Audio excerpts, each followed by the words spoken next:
భారత్ మీద ఏ దేశమైనా సరే dead line విధించి సుంకాలు విధిస్తే దాన్ని ఎప్పుడు భారత్ అంగీకరించబోదు. దానివల్ల ఎటువంటి పనులు జరగవు, మేము అంగీకరించబోము కూడా. అలాంటి వాటికి బెదిరేది లేదు.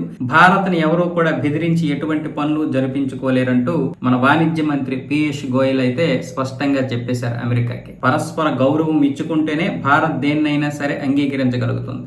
మాకు గౌరవం ఇస్తే మేము గౌరవిస్తాం, అలాగే మేము గౌరవిస్తాం, మీరు గౌరవించండి, అంతవరకే. అంతేగాని ఈ ఆంక్షలు విధించడాలు, లేకపోతే ఒక పరిధులు విధించడాలు, డెడ్ లైన్ విధించడాలు, ఈ విధంగా బెదిరించే ధోరణి ఉంటే మాతో ఎటువంటి పనులు జరగవు, మేము ఎవరితో ఎటువంటి పనులు చేసుకోమని పీయూష్ గోయల్ అయితే మరొకసారి స్పష్టంగా చెప్పడం అయితే జరిగింది. ఇప్పటి వరకు 5 దఫాలుగా భారత్ అమెరికా మధ్య ఈ వాణిజ్య చర్చలు అయితే జరిగాయి. ఇప్పుడు 6వ దఫా చర్చలు జరగాలి, అది వాయిదా పడుతూ వచ్చింది. ఎందుకంటే ఇప్పుడున్నటువంటి పరిస్థితుల్లో ట్రంప్ మరీ టెంపర్తనం చూపిస్తున్నాడు. ఆ టెంపర్తనం తగ్గింది, కాకపోతే ఆ ఈగో తగ్గడం లేదు. ఆ ఈగో ఇంకా ఒప్పుకోవడం లేదు. అందుకే రివర్స్ మాట్లాడుతున్నాడు, భారత్ పైన విరుచుకుపడుతున్నాడు. భారత్ మా వ్యవసాయ వస్తువుల పైన, మా వ్యవసాయ ఆధారితమైనటువంటి పంటల మీద ఇటువంటి సుంకాలు తగ్గించడం లేదు. ఇప్పటి వరకు భారత్ ఏమొచ్చేసి ఆ సుంకాలతో లాభపడింది, మా అమెరికా వ్యవసాయదారులు నష్టపోయారంటూ మాట్లాడాడు. అయితే ఇక్కడ అమెరికాకు చెందినటువంటి వ్యవసాయ ఉత్పత్తుల మీద మనం సుంకాలు విధించాము.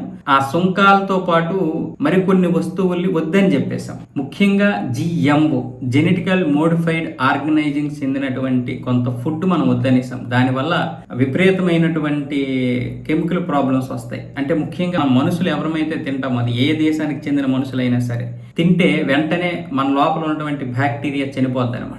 ఆ చనిపోవడం వల్ల రోగ నిరోధక శక్తి తగ్గిపోయి విపరీతంగా రోగాలు పాలైపోతారు. ఇప్పటికే మనం అధిక దిగుబడులైనటువంటి ఈ వరి వంగడాలు తిని దీర్ఘకాలికంగా ఒక అనారోగ్యం పాలయ్యాం కదా. కానీ అది అలా కాదు, వెంటనే మనిషిని అనారోగ్యకరమైనటువంటి వ్యక్తిగా తయారు చేస్తుంది. ఆ ఫుడ్ ఆ విధంగా తయారు చేశారు వాళ్ళు, పనికిరానివన్నీ కలిపేసి. దాన్ని ఇప్పుడు ప్రయోగశాలగా మన భారతదేశానికి విడుదల చేయాలని చూస్తే దాన్ని నరేంద్ర మోదీ వద్దనేశాడు. ఈ జిఎంఓని వద్దనిస్తే ఇప్పుడేమొచ్చేసి ట్రంప్కి ఈగో హర్ట్ అయింది.